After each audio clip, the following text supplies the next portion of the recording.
In modern digital finance, every cryptocurrency protocol faces a strict question. Are you building a functional software tool or a speculative trap? For years, developers followed a blueprint that virtually guaranteed failure. Between 2017 and 2023, projects consistently raised massive amounts of capital from the public, long before they actually built any working software. Users were placing financial bets on the charisma of the founders, rather than buying a digital tool they could use today. Because these assets functioned almost entirely as lottery tickets, they drew the direct attention of federal regulators. The subsequent enforcement actions were severe and predictable.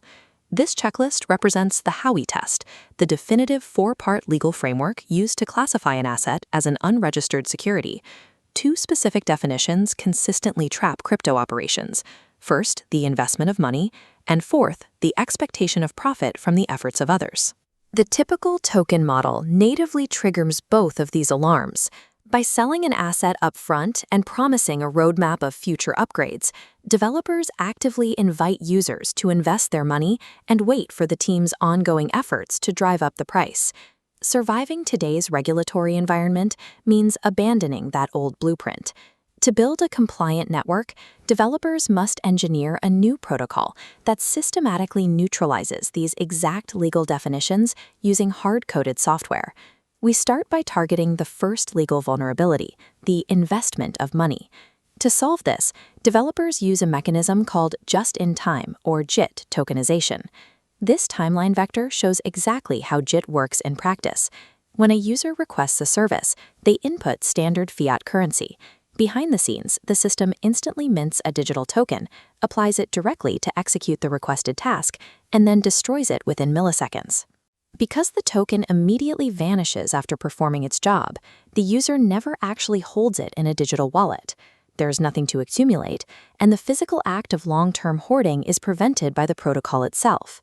At this point, the token behaves like an invisible API call or standard back-end routing infrastructure. If a digital asset is born, utilized, and permanently retired inside a single transaction, it becomes legally impossible to classify it as a held investment. The next vulnerability stems from how developers try to make their tokens valuable.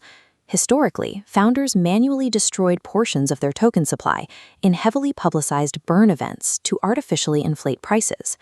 Regulators look at those manual decisions and see illegal managerial effort, a centralized human action that investors rely upon to generate a profit. To strip away human control, we look to the Apex burn flow chart. Raw transaction volume feeds directly into a locked smart contract. This contract mathematically calculates a supply reduction based strictly on network usage. It requires absolutely zero human intervention or decision-making. By tying scarcity to mathematical code rather than marketing stunts, the protocol eliminates the human variable entirely. This severs the reliance on the efforts of others, neutralizing the Howey test's final prong. There is one final architectural risk to address. Many projects use a single token for two entirely different jobs, paying for network services and voting on future protocol changes.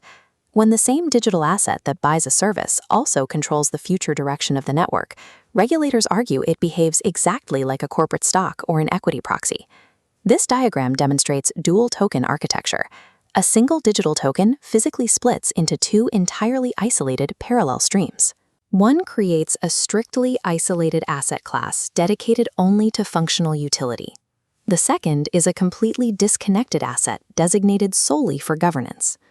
By maintaining a strict physical and mathematical separation between these two assets, the protocol guarantees that the act of paying to use a network and the act of steering its future are no longer legally entangled. When developers combine just-in-time tokenization, the Apex burn protocol, and dual token architecture, the macroeconomic result is a closed-loop economy. In this environment, tokens never sit idle in digital wallets waiting for a price spike. As this visualization shows, they act as active digital particles, continuously moving, working, and vanishing in a constant state of functional flow. The challenge then becomes how to grow a network without selling assets to the public. The solution lies in no-consideration airdrops, a legally compliant method of rewarding past active users with free utility credits, requiring zero financial buy-in. By distributing these utility credits to a proven user base, the system converts past participation into future network activity. It builds volume without selling tokens, bypassing the need for a traditional, risk-heavy capital raise while staying within the narrow legal bounds of current guidance.